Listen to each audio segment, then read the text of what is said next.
ជំរាបសួរនិងសួស្តីកូនសិស្សទាំងអស់គ្នាជាទីស្រឡាញ់រាប់អានថ្ងៃនេះជួបលោកគ្រូមួយវីដេអូទៀតហើយលោកគ្រូនឹងលើកយកគុណនាមមកចែករំលែកគ្នាយើងទាំងអស់គ្នាថាតើគុណនាមគេប្រើមិនទៅនៅក្នុងប្រយោគភាសាអង់គ្លេសតើឥឡូវកុំឲ្យខាតពេលយូរយើងចូលទៅមើលរបៀបនៃការប្រើប្រាស់គុណនាមទាំងអស់គ្នាចាប់ផ្ដើមអញ្ចឹងយើងមើលពាក្យគុណនាមឬក៏ adjective អញ្ចឹង adjectives describe nouns pronouns អូខេអញ្ចឹងគេប្រាប់ថាគុណនាមពីពណ៌នាឲ្យនាម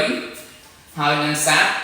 ព្ទនាមអូខេអញ្ចឹងឥឡូវយើងទៅមើលទាំងអស់គ្នាថាតើគុណនាមវាឈរនៅកន្លែងណាខ្លះនៅក្នុងប្រយោគឬក៏វាឈរនៅជាប់អីតើឥឡូវយើងទៅមើលឧទាហរណ៍ទី1របស់យើង I saw a big house អូខេ I saw a big house អញ្ចឹងពាក្យថា big នឹងឯងគឺជាអីគេ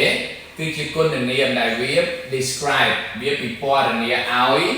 house ផ្ទះអូខេវា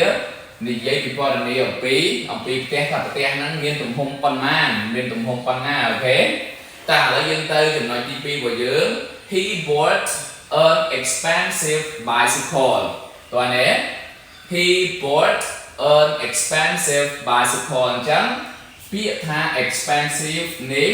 គឺជាគុណនាមអញ្ចឹងវា describe ឬក៏វា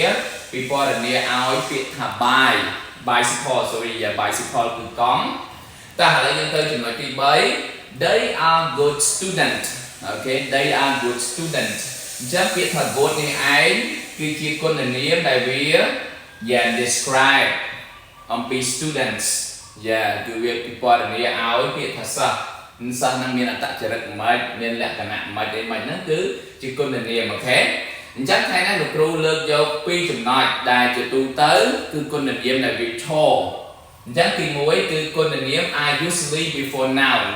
អញ្ចឹងគុណនាមជាធម្មតាគឺវាឈរនៅពីមុខនាមឥឡូវយើងទៅមើលឧទាហរណ៍របស់យើងផ្សេងទៀតដែលវាឈរនៅពីមុខនាមហ្នឹងឈរនៅកន្លែងណាទី1 I have a big house យើងឃើញទេចឹងវាឈរនៅពីមុខអីគេវាឈរនៅពីមុខពីមុខនាមអញ្ចឹងវាឈរនៅពីមុខនាមគឺវាពិពណ៌នាឲ្យនាម house ទី2 we live in a big beautiful city អញ្ចឹងវាឈរនៅពីមុខនាមហ៎អញ្ចឹងអានេះគុណនាមអានេះនាមអញ្ចឹងវាឈរនៅពីមុខនាម city អូខេតើទី3 he is handsome man he is handsome man អញ្ចឹងគាត់គឺជាបរិសុទ្ធសង្ហាអញ្ចឹង handsome នេះឯងគឺជាអីគេគឺជាគុណនាមវាឈរនៅពីមុខនាមហើយវាពិពណ៌នាឲ្យនាមមែនតែឥឡូវយើងទៅចំណុចមួយទៀតកុំឲ្យខាតពេលយើងអញ្ចឹងគុណនាម are usually after linking verb យើងស្គាល់ប្រភេទ linking verb ឯងមុននឹងយើងនេះយើងត្រូវស្គាល់លេខប្រភេទ linking verb អញ្ចឹង linking verb របស់យើងមានអីគេខ្លះមាន be របស់យើងមាន am is are was were អញ្ចឹងទៅមានអីទៀតមានពាក្យថាលោកមានពាក្យអីទៀតមានពាក្យថា sim មានពាក្យអីទៀតមានពាក្យ feel មានពាក្យអីទៀតចុចទាំងមកហ្នឹងគឺជាប្រភេទ linking verb ដែលជាទូទៅគឺយើងប្រើជាមួយនឹងគុណនាមអញ្ចឹងឥឡូវយើងទៅមើលឧទាហរណ៍របស់យើងទាំងអស់គ្នា my car is good my car is good តោះនេះអញ្ចឹងពាក្យ good នេះគឺជាគុណនាមអញ្ចឹងវាឈរនៅអីគេ after អូខេឈរបន្ទាប់ពី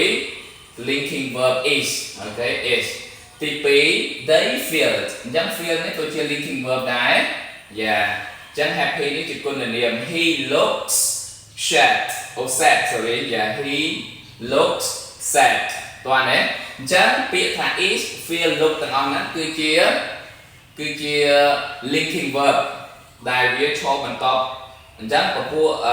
គុណនាមនេះគឺវាឈរបន្ទាប់ពី linking verb ដែរអញ្ចឹងវីដេអូថ្ងៃហ្នឹងគឺមានតែប៉ុណ្្នឹងសង្ឃឹមថាគ្នាយើងយល់នៅពីចំណុចហ្នឹងចាំពេលក្រោយទៀតយើងលើកប្រភេទគុណនាមឬក៏ទីតាំងនៅកន្លែងដែលវាត្រូវឈរផ្សេងទៀតសូមអរគុណច្រើន